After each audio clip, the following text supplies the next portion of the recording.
Good afternoon. This is Debra V. Wilson, and it is 12:38 GMT.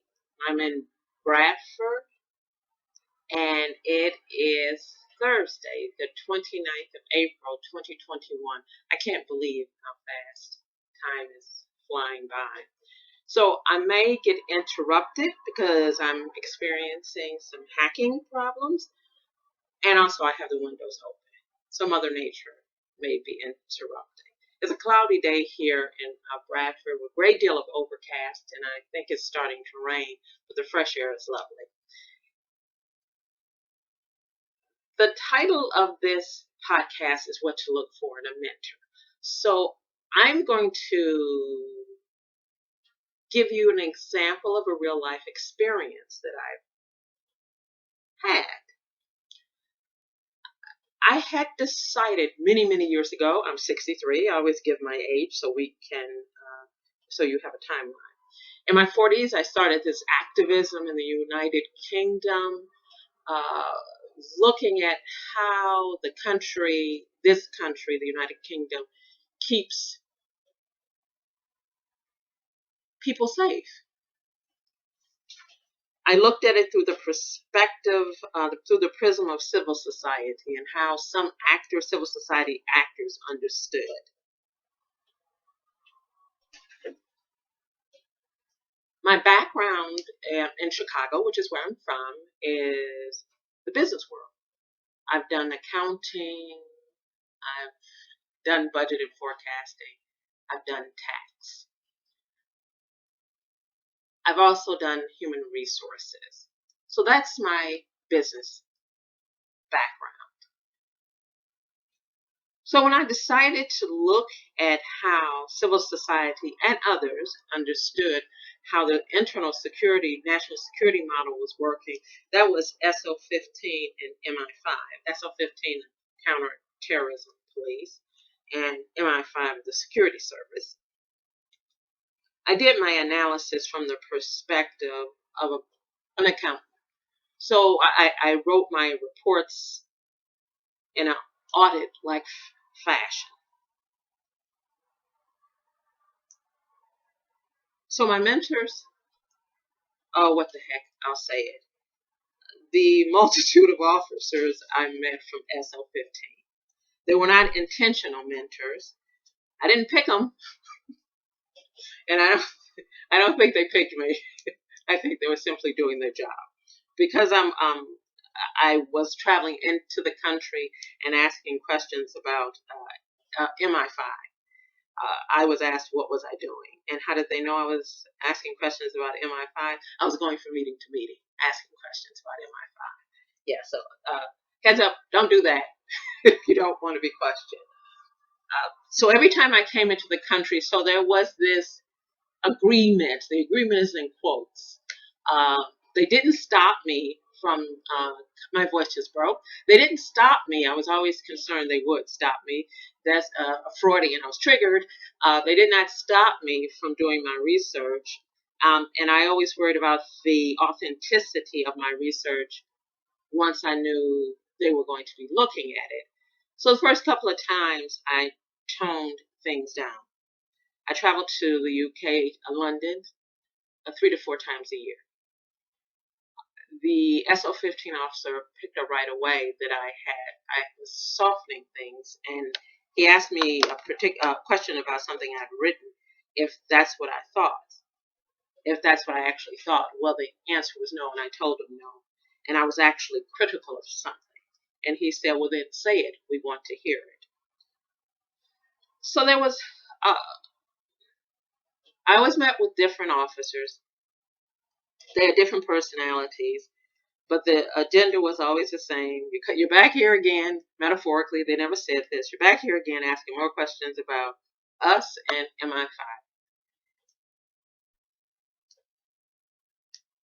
Something interesting happened. I knew that what I wanted to do with the research, and that was to go to school to work on a postgraduate degree, and looking at the ways in which civil society understood national security.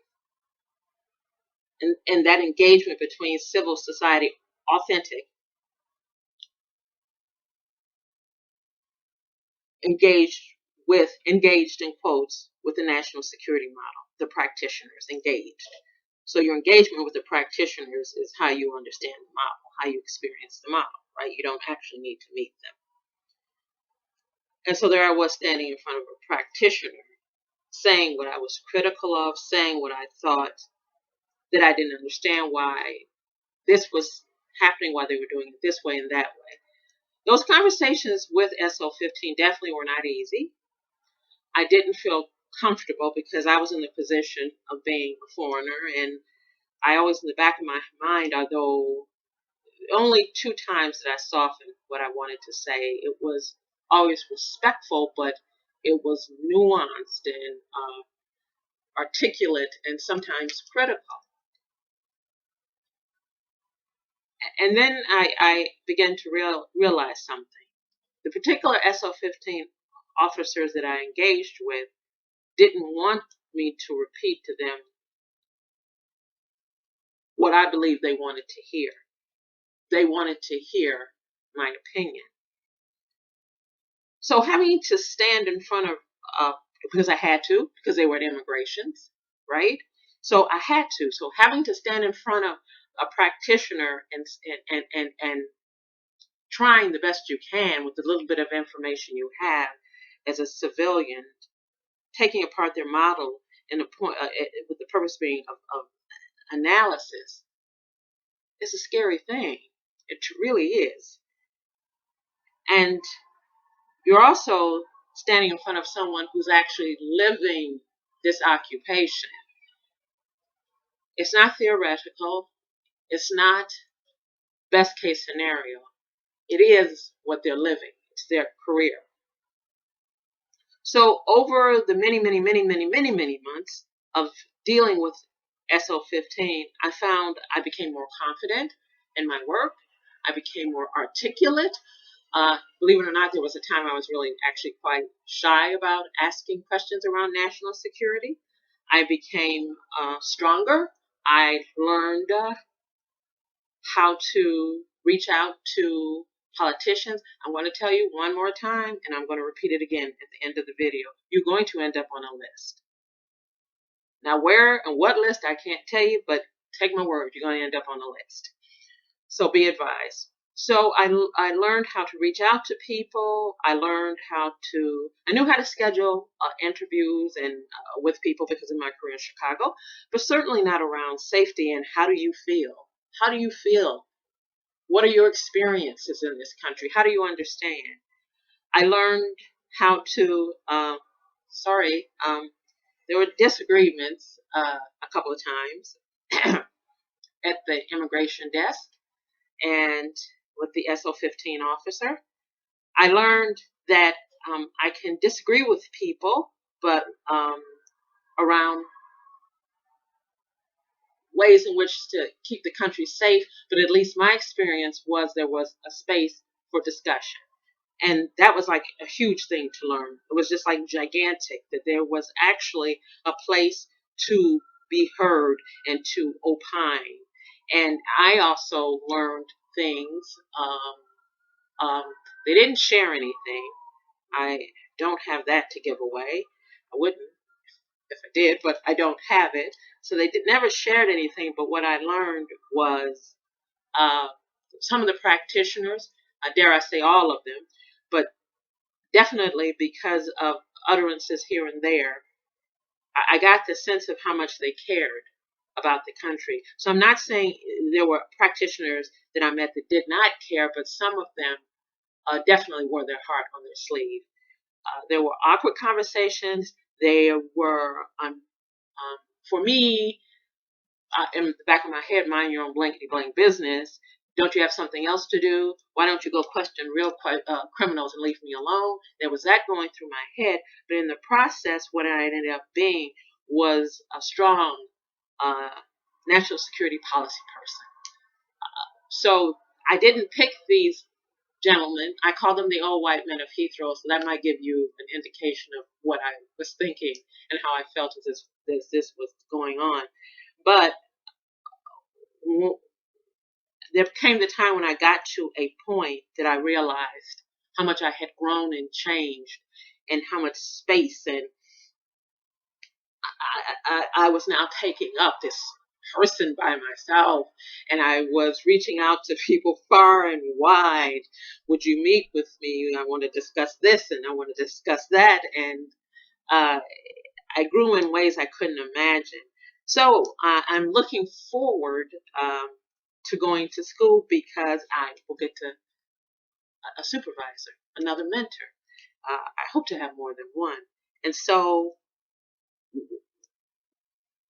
what do you look for in a mentor? Well, what I ended up finding in my mentors, uh, people who nurture you, people who are there in case something goes wrong,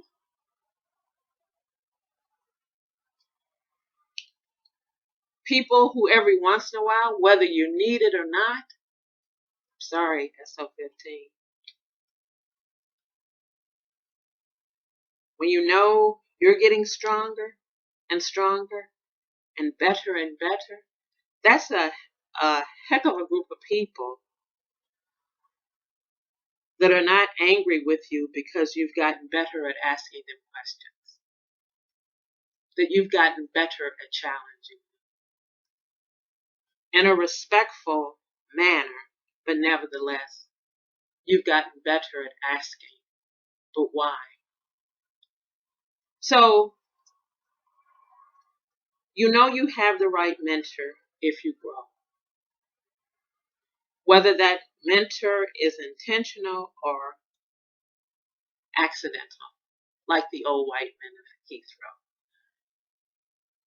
SO15. This is Debra V. Wilson. Again, you'll end up on the list.